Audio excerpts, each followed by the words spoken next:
सर्वांना नमस्कार. माझं नाव संदीप काळभोर. बाय क्वालिफिकेशन मी एक फार्मासिस्ट आहे आणि ह्या डिंबा किंवा डॉक्टर राजेंद्र माने यांची माझी ओळख 2016 पासून आहे. तर माझी स्टोरी अशी आहे की 2016ला मी जिम करत होतो आणि जिम करत असताना एक 7 ते 8 किलो वजन म्हणजे वाढवलं. वजन वाढवल्यानंतर मला जिम मध्ये स्वतः घाम यायचा आणि दम लागायचा. हे असं का होतंय? माझा मेहुणा doctor MD medicine doctor Sushant Shinde. मी त्याला विचारलं की बाबा असं काय होत असेल मला त्रास की मला दम लागतोय आणि घाम पण येतो खूप.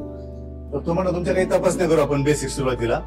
आम्ही सगळ्या काही तपासण्या केल्या, TMT केली तर माझी TMT पॉझिटिव्ह आली. TMT पॉझिटिव्ह आल्यानंतर तो म्हणला की तुमच्या हार्टला काहीतरी प्रॉब्लेम असला पाहिजे त्यामुळे तुम्हाला हा दम लागतोय आणि घाम येतोय. मग त्यानंतर माझी अँजिओग्राफी करण्यात आली 16 डिसेंबर 2016ला. तर सांगितलं की तुम्हाला मेजर ब्लॉक झाले तुमच्या हार्टला आणि तुमचे 3 ब्लॉक आहेत 98%, 97%, 96%. तुम्हाला इमर्जन्सी बायपास करावं लागेल. तर मी थोडा विचार केला की मी एवढा फिट आहे, जिम करतो आणि मला हा त्रास कसा काय झाला असेल. तर मी थोडा घाबरलो आणि म्हटलं मला काही बायपास करायची नाही, मला तुम्ही डिस्चार्ज द्या. तर त्यांनी सांगितलं की तुम्ही घरी जाऊ नका, तुम्हाला कधी अटॅक येऊ शकतो आणि तुमचा मृत्यू होऊ शकतो. तर मी थोडा विचार केला, म्हटलं ठीक आहे पण मला तुम्ही घरी सोडा, आता डिस्चार्ज करा, माझी मनस्थिती नाहीये, मला बायपास करून घ्यायची आता. तर ती म्हणले ठीक आहे तुमच्या रिस्कवरती घ्या, तुम्ही पेपरवरती साईन करा, तुम्ही घरी जाऊ शकता. मग मी साईन केली आणि मी घरी आलो. तर त्यानंतर मी 4-5 दिवस विचार केला की मला बायपास तर करायची नाही. त्याचं कारण असं होतं की 1998 साली माझ्या वडिलांना अटॅक आला आणि त्यांना ऍडमिट केलं. त्यांना बायपास करायला सांगितलं. आम्ही 4-5 दिवस वेळ घेतला. ग्रँड म्हणले की बायपास करून घ्या, गरजेची आहे, वडिलांचं पण मल्टिपल ब्लॉक आहे. तर म्हणलं ठीक आहे सर, 4-5 दिवस वेळ घ्या. आम्ही घरी गेलो, विचार केला, म्हटलं आता रिस्क घ्यायची कारण नाही, वडिलांचं फक्त 47 एज होतं. म्हणलं ठीक आहे आपण आता परत जर वडिलांना अटॅक आला त्याचा मृत्यू झाला तर म्हणजे ही काही चांगली गोष्ट नाहीये, तर आपण बायपास करून घेऊया. 98ला बायपास केलं आणि बायपास मध्ये जाताना मी आणि वडील एकत्र अगदी गळ्यात गळा म्हणजे हात घालून गेलो आणि त्यांनी आम्हाला डेड बॉडी दिली दुसऱ्या दिवशी. इतकं शॉकिंग होतं. आणि एज ऑफ 47 एवढ्या कमी वयात वडिलांची बायपास केली आणि ती सक्सेस झाली नाही. ती कुठेतरी मनात भीती होती की बायपास करायचं नाही, काय झालं तरी. मग मी घरी आल्यानंतर विचार केला 4-5 दिवस. मी स्वतः डिस्ट्रीब्युटर आहे, मी वॅक्सिन आणि हार्मोनचा बिझनेस केला, 11 वर्ष केला. बरेच डॉक्टरांच्या वेळेला नंबर होते. मी डॉक्टरांना विचारलं की बायपास केलीच पाहिजे का. तर डॉक्टर म्हणले करून घ्या, गरजेचे आहे. तर माझे एक मित्र आहे डॉक्टर खोरे म्हणून, मी त्यांना म्हटलं सर ह्याला काही ऑप्शन आहे का आयुर्वेदिक किंवा बाकी काही ट्रीटमेंट करू शकतो का आपण. ते म्हणले करता येईल. एक डॉक्टर राजेंद्र माने नावाचे व्यक्ती आहेत, त्याला काहीतरी किलेशन नावाची थेरपी देतात. म्हणलं ठीक आहे सर, आपण त्यांची अपॉइंटमेंट घेऊया. आणि ह्याच ओपीडीला मी साधारण 2016ला एंडला आलो होतो. साधारण 20-22 आठवते तारीख, 22-23 तारीख असेल. इथे आलो, सरांना भेटलो. माझे सासरे, मी आणि डॉक्टर आम्ही तिघे बसतो आणि सरांना रिपोर्ट दाखवले. सर म्हणले रिपोर्ट तसे हार्ट म्हणजे खूप ब्लॉक आहे, सगळ्या गोष्टी मान्य आहेत, पण तुम्ही जर किलेशन केलं, विश्वास ठेवला, तुम्ही यातून बाहेर पडू शकता. तर सरांना त्याचा अनुभव होता.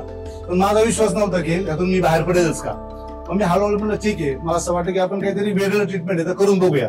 मी करून बघायला सुरुवात केली आणि मी पहिलं किलेशन दौंडला घेतलं डिसेंबर मध्येच एंडला.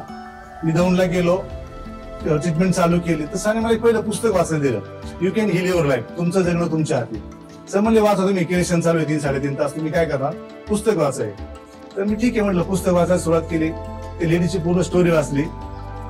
मला असा खूप कॉन्फिडन्स असं वाटला की ह्या लेडीज जर कॅन्सर बरा होऊ शकतो या पुस्तकात लिहिल्या स्टोरीमध्ये, तर नक्कीच आपला हृदयाचा पण आजार बरा होऊ शकतो, असा थोडा फेज आला मला. नंतर मी दुसरं किलेशन दौंडला जाऊन घेतलं. मी परत तेच पुस्तक वाचलं. मग हळूहळू माझा थोडा फेज वाढत गेला.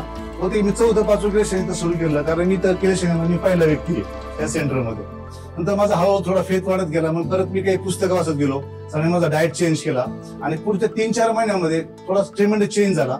एक पहिल्या 5-6 सायकल मध्ये किलेशन नंतर माझा दम कमी झाला आणि माझा घाम कमी व्हायला लागला.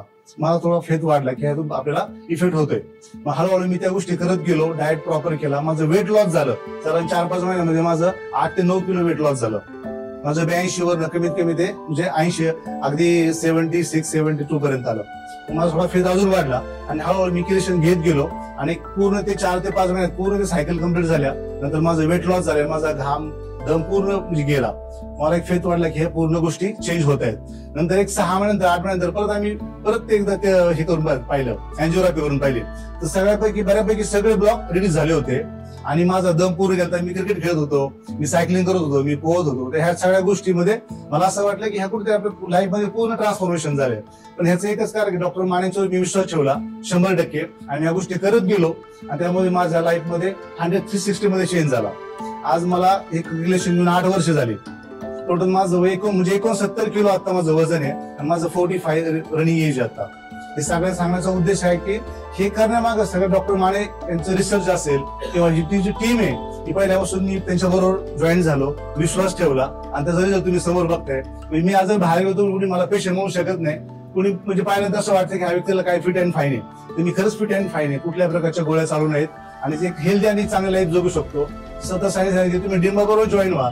मी डिंबा बरोबर जॉईन आहेच आहे. मी आतापर्यंत खूप इथं पण पेशंट पाठवले, खूप लोकांचे रिझल्ट पण मिळाले. इथं मला माहित नाही की ते वाळूंचे माझे मित्र आले तर त्यांचे ते अनुभव सांगतील की माझी एक पोस्ट व्हायरल झाली होती फेसबुकवरती की मला याचा अनुभव कसा मिळाला आणि ह्या अनुभवातून त्यांना कसं त्याचा फायदा झाला ते स्वतः सांगतील. असे खूप लोक आहेत, खूप पेशंट आहेत. नंतर डायबिटीस बरा झाला, वेट लॉस झालं, हार्टचे काही प्रॉब्लेम म्हणजे कमी झाले. तर जसं सरांनी सांगितलं तसं की प्रत्येक जर आपण व्यक्तीला जसं 3 लोकांना सांगितलं, 3 लोकांनी 10 लोकांना सांगितलं तसं आपण खूप लोकांपर्यंत पोहोचू शकतो. आणि हे जे मिशन आहे डिंबा मिशन 2027 पर्यंत आपल्याला ते कम्प्लीट करायचं हे 100% होऊ शकतं. याचं एकच कारण आहे की हा जो जसं सरांनी सांगितलं की ह्याच्यातून तुम्हाला काय मिळेल, तुम्हाला आशीर्वाद आणि ब्लेसिंग मिळतील.